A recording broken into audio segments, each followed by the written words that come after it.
industri aset kripto di Indonesia saat ini. Kepada Pak Didit, waktu dan platform saya berikan.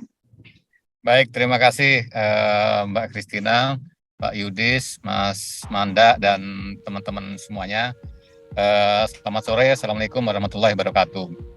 Alhamdulillah pada sore ini kita bisa mengikuti acara ini.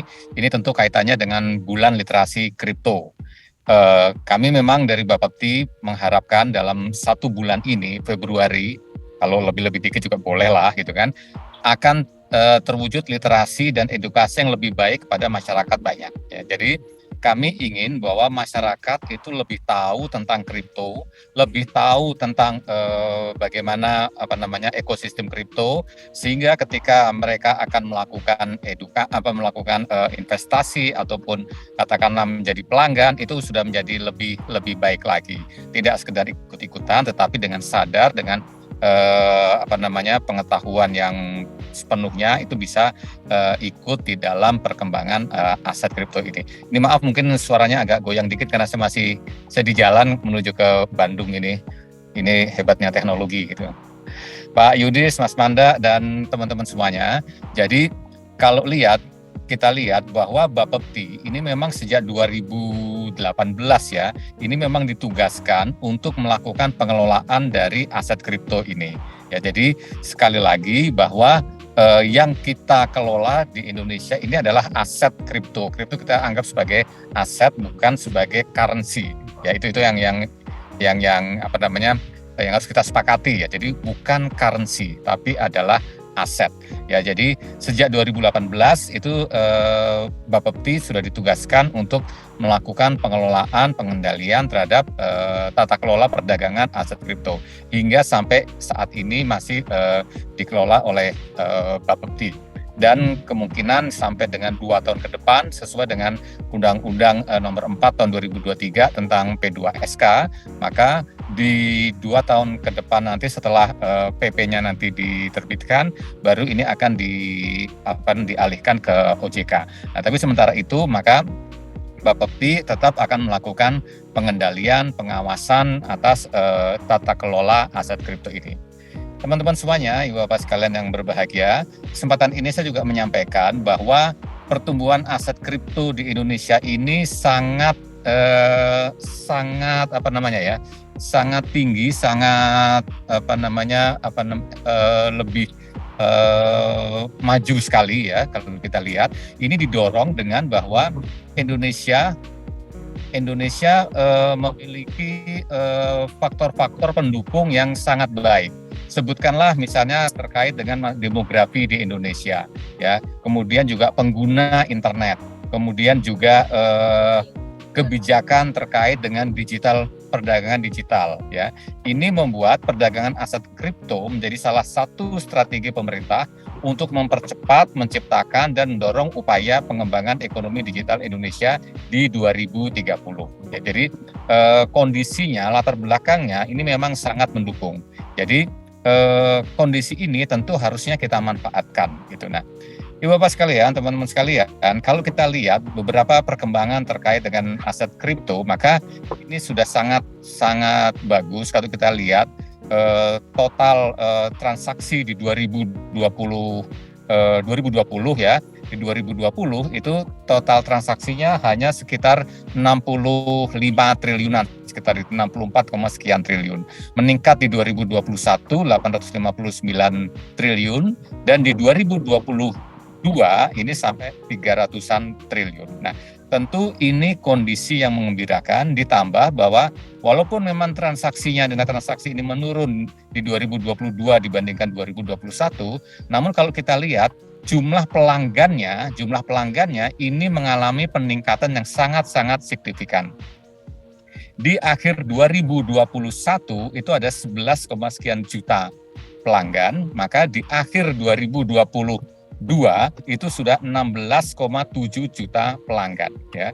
Bahkan untuk Januari saja ini sudah bertambah sekitar 200 ribuan pelanggan, ya. Jadi ini menjadi hal yang sangat menggembirakan bahwa walaupun nilai transaksinya itu turun, tetapi pelanggannya memang jumlahnya meningkat. Ini menunjukkan bahwa peminat aset kripto ini memang mengalami peningkatan yang sangat-sangat luar biasa. Nah, tentu di sini harus kita kelola dengan baik ya.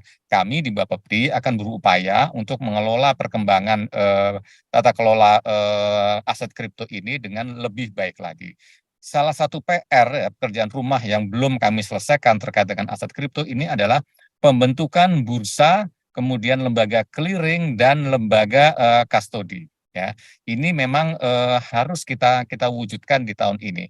Bahkan begitu antusiasnya Pak Menteri Perdagangan untuk ekosistem aset kripto ini, beliau di rapat kerja Bapepti di bulan Januari kemarin itu menargetkan kami sudah harus bisa menyelesaikan bursa kripto, kastodian dan clearing ini harus selesai di bulan Juni 2022 ini. Ini suatu target yang sangat-sangat challenging buat kami, buat Bapepti ya, karena memang sekarang tampaknya harus ya, ini sudah judulnya sudah harus bisa diwujudkan bursa aset kripto. Nah, bursa seperti apa yang nanti akan diwujudkan? Tentu kita akan melihat bahwa bursa ini maupun ekosistem ini harus mampu yang terutama adalah melindungi masyarakat.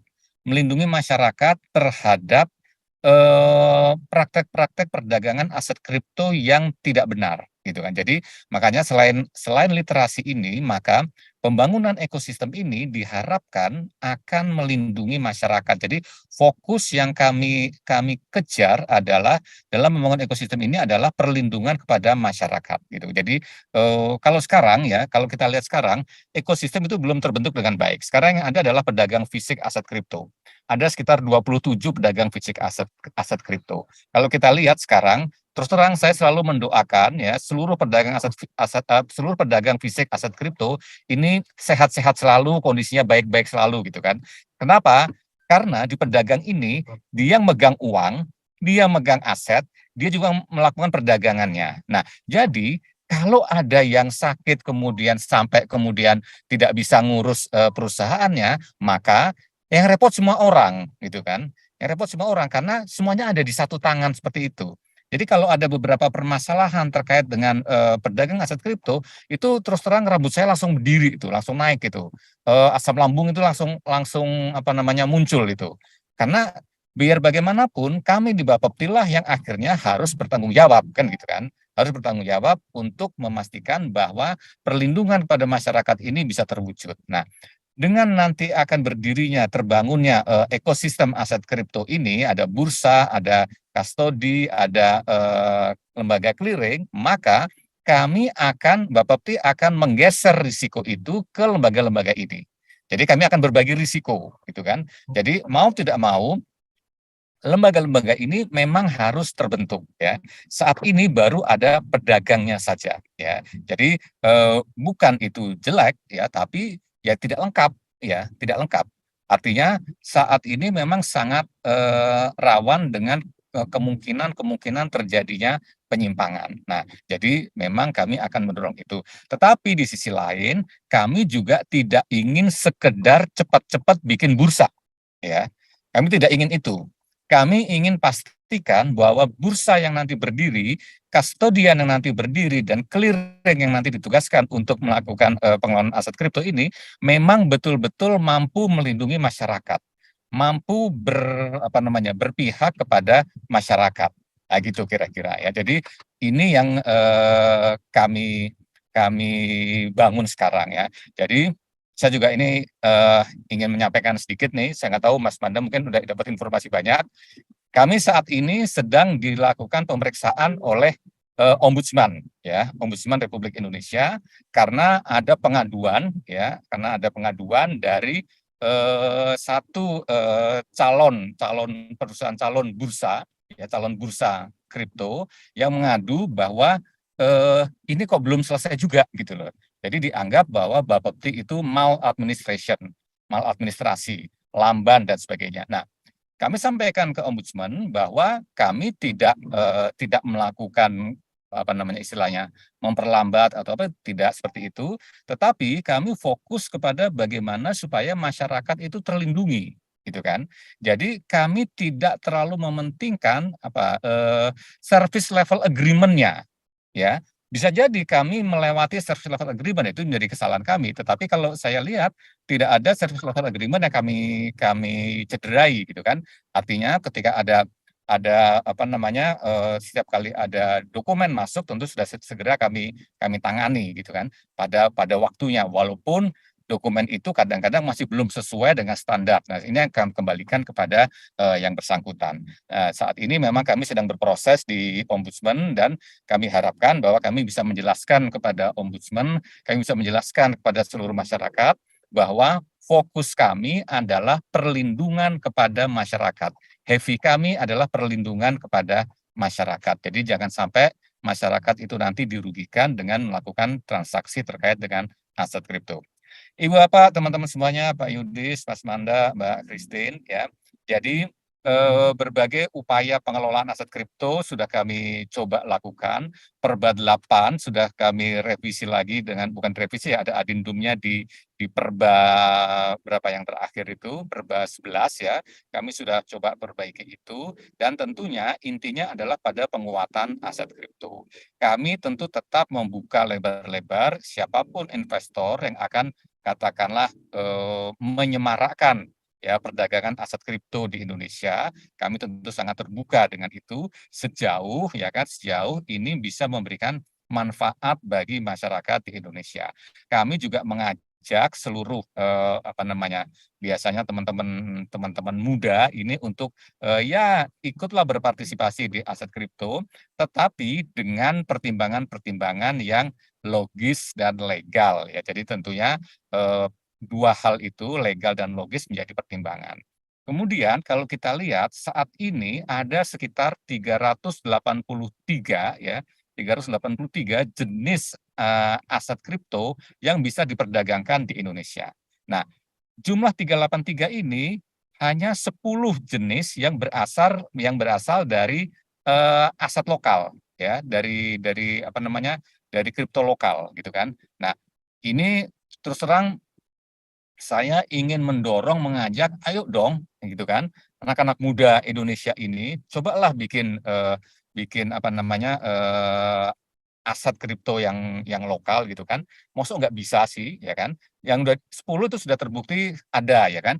Nah, ini terlepas dari apakah itu akan disukai oleh masyarakat atau tidak. Nah, tentunya kita juga kalau kita membuat jenis aset kripto tentu diupayakan yang sebaik-baiknya. Nah, di sisi lain saya juga mengajak, ayo masyarakat bahwa ini ada kripto lokal, kenapa nggak kita kita investasi di situ, gitu kan. Jadi dua hal ini kami ingin mendorong semakin berkembangnya jenis koin lokal ya agar menjadi semakin banyak lah kira-kira seperti itu ya. Nah, tentu jumlah 383 ini selalu kami evaluasi, kami selalu mengajak semua exchanger, semua pedagang untuk ikut mengevaluasi karena bisa saja dari 383 itu ada beberapa hal yang sudah tidak memenuhi lagi, tidak memenuhi kriteria lagi sehingga harus dilakukan delisting.